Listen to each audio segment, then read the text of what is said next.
자, 오늘 금요일이죠. 이제 굿 프라이데이가 이제 시작이 이제 되었는데요. 예수님이 십자가에 달려 이제 피 흘리시고 죽으신 날이 바로 오늘 이제 금요일입니다. 그래서 오늘 말씀의 제목은 그리스도의 죽음입니다. 오늘 본문 말씀 누가복음 22장 우리 44절 우리 말씀 한번 같이 읽어보도록 하겠습니다. 누가복음 22장 44절 시작. 예수께서 힘쓰고 애써 더욱 간절히 기도하시니 땀이 땅에 떨어지는 핏방울 같이 되더라. 아멘.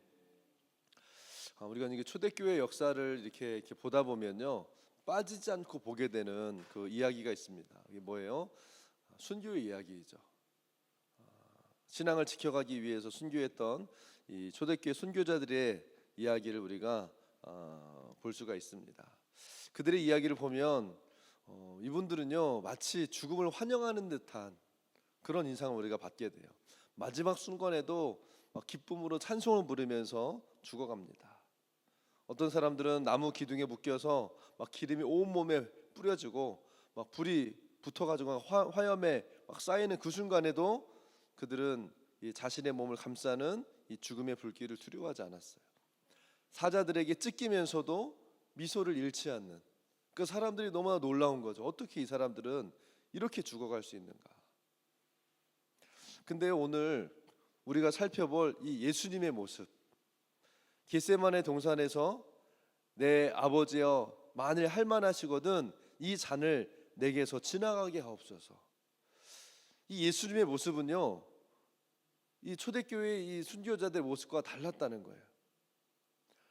그러면서 이렇게 생각해 볼 수가 있어요. 초대교회 성도들의 이 죽음을 맞이하는 모습과 예수님이 십자가를 맞이하는 모습이 왜 다를까? 이 다른 이유가 뭘까? 예수님이 더 나약한 분인가? 그렇게 말할 수도 사실 없을 것 같고요.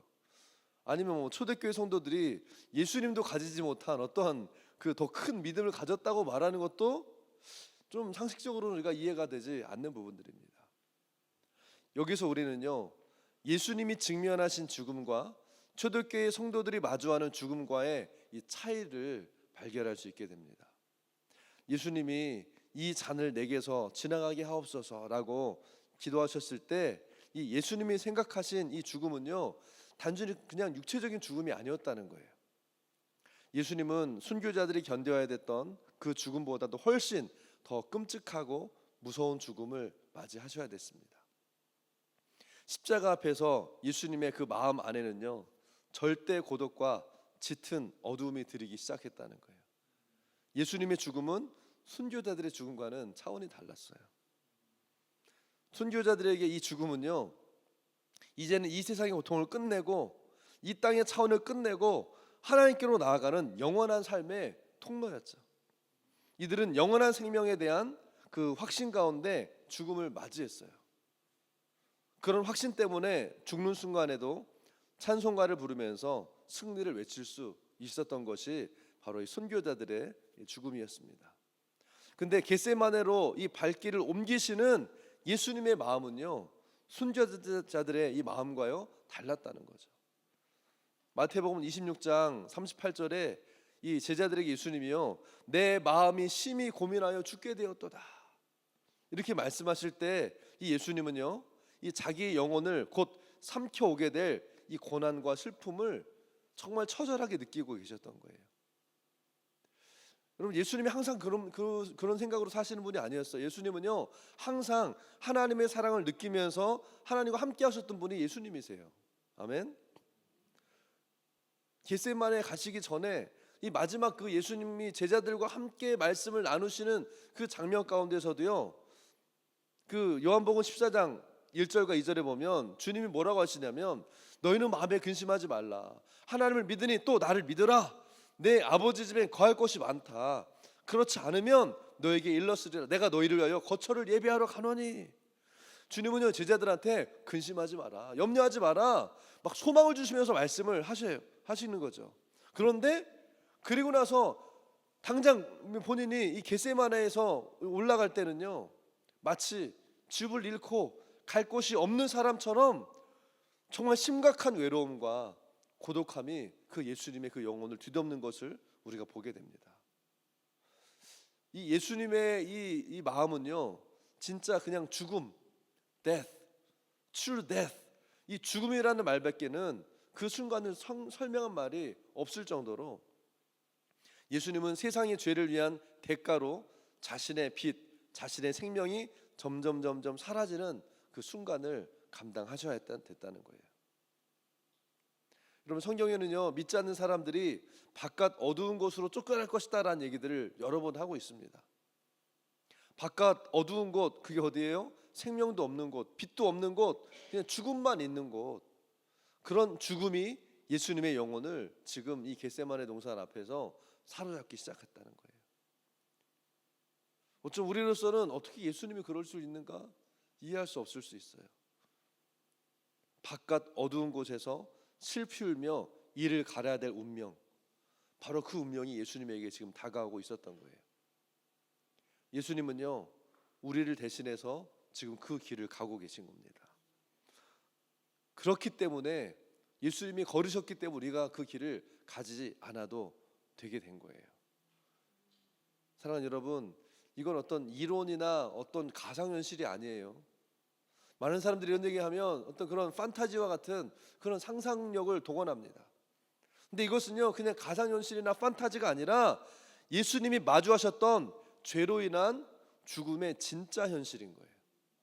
True death, 진짜 죽음을 예수님이 맞이하고 계셨던 거예요. 여러분, 이 죽음의 진짜 현실을 직면할 때 이 복음의 핵심을 이해할 수 있습니다. 여러분, 우리가 복음을 감격적으로 느끼지 못하는 이유는 이 진짜 죽음을 우리가 이해하지 못해서 그래요. 이 진짜 죽음이 뭔지를 생각하지 않고 사니까 이 진짜 복음에 대한 감격과 감사가 약해지는 거예요. 여러분, 우리는 성경에 나오는 이런 복음, 구원이라는 말들을 들을 때요, 아주 신속하고 간단하게 그냥 딱 단정을 짓습니다. 그래서 여러분, 누군가가 여러분들에게 복음이 뭐냐 물어보면 여러분 뭐라고 말할 거예요? 그치, 복음, 굿 뉴스, 좋은 소식이지. 사람들이 이렇게 얘기한다는 거죠. 맞아요, 굿 뉴스입니다, 좋은 소식입니다, 복음을 받으세요. 우리는 이렇게 이해해야 돼요. 맞는 말이지만 여러분, 그것으로 복음이 충분히 설명되지 않는다는 거예요. 고린도전서 15장 3절과 4절에는요 이렇게 말씀하고 있습니다. 내가 받은 것을 먼저 너희에게 전하였노니 이는 성경대로 그리스도께서 우리 죄를 위하여 죽으시고 장사 지낸 바 되었다가 성경대로 사흘 만에 다시 살아나사. 아멘. 자, 3절에 보면요 뭐라고 돼 있어요? 내가 받은 것을 먼저 너희에게 전하였노니, 성경에는 먼저 너희에게 전했다라고 돼 있죠. 근데 영어를 보면요, For I delivered to you as of the first importance. 뭐예요? 먼저 너에게 전했다라고 하는 이 말의 원래 원어의 의미는 뭐냐면 가장 중요한 진리를 전한다, 이렇게 이해하는 것이 올바른 해석입니다. 이게 뭐냐면 사도 바울이 깨달은 복음의 가장 중요한 진리가 뭐라고요? 성경대로 그리스도께서 우리 죄를 위해 죽으셨다는 거예요. 아멘. 이것이 복음의 가장 핵심적인 진리라는 겁니다. 그리스도가 우리를 위해서 죽으셨다, 이 말을 들을 때 여러분, 이 죽는다, 이걸 여러분 어떻게 받아들이십니까? 조금 전처럼 지금 누군가가 여러분들에게 죽는다는 게 뭔가라고 물어본다면 여러분 뭐라고 대답하실 거예요? 신속하게 단정을 짓는데 익숙해진 우리들은요, 죽음은 육체가 활동을 중단하는, 숨이 끊어지는, 이렇게 대답할 거예요. 그래, 죽는 거는 죽는 거지. 여러분, 우리는요 죽음을 육체적인 관점, 생물학적인 측면에서 생각하는 거예요. 그런데 예수 그리스도의 죽음은요 이것보다 훨씬 더 깊은 차원의 것이었다는 거예요. 예수님이 육체의 죽음에 대해서 말씀하실 때 사실은요 성경에서 본인의 죽음이 아니라 다른 이 육체적인 죽음을 말씀하실 때 잠을 잔다라는 표현들을 여러 번 사용하십니다. 그래서 회당장 야이로의 딸이 죽었을 때 이 슬퍼하는 가족들과 주변 이웃들에게 이 마가복음 5장 39절에 보면요, 이 아이가 죽은 것이 아니라 뭐예요? 잔다라고 표현하세요. 여러분, 예수님이 사랑했던 그 친구 나사로가 죽었을 때에도 요한복음 11장 11절에 뭐라고 그랬어요? 우리 친구 나사로가 잠들었도다라고 주님 말씀하세요. 당시 이 예수님 말씀하실 때 나사로는요 죽은 지 4일이나 된 상태였는데, 예수님은 육체의 죽음을요 늘 잠들었다라고요. 사실 별 대수롭지 않게 말씀하시는 걸 우리가 볼 수 있어요. 여러분, 이 상황을 우리가 생각해 보면 조금 더 깊이 우리가 생각해 볼 때요, 두 가지 종류의 죽음이 있다는 것을 깨달을 수 있어요. 사실 이 육체의 죽음은 죽음의 2차적인 부차적인 의미에 불과하다는 거예요. 그럼 뭐예요? 진정한 죽음이 있다는 거죠.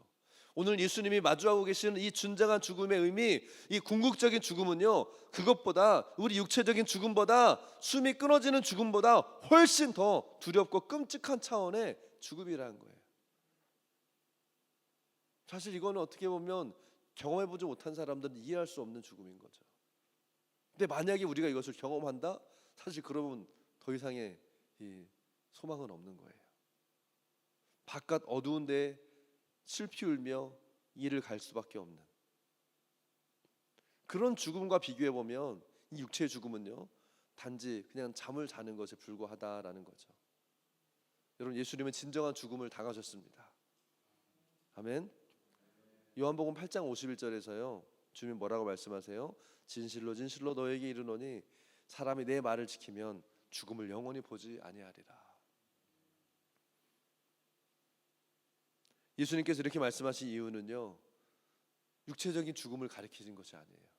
네가 안 죽을 거야, 뭐 영원히 살 거야. 그냥 사람들이 말하는 이 땅에서의 차원의 뭐라고 하죠? 그 불로장생, 안 죽고 그냥 육체적인 죽음을 계속 이어가는 그걸 말씀하신 것이 아니라 예수님 자신이 우리를 대신해서 정말 그 궁극적인 이 죽음을 당하셨기 때문에 내가 그 죽음을 당하지 않아도 된다고 주님 말씀하시는 거예요. 아멘. 예수님은요, 나사로의 여동생 이 마르다에게도 살아서 나를 믿는 자는 영원히 죽지 않을 거다, 요한복음 11장 26절에 말씀하고 있어요. 결코 죽지 않는다.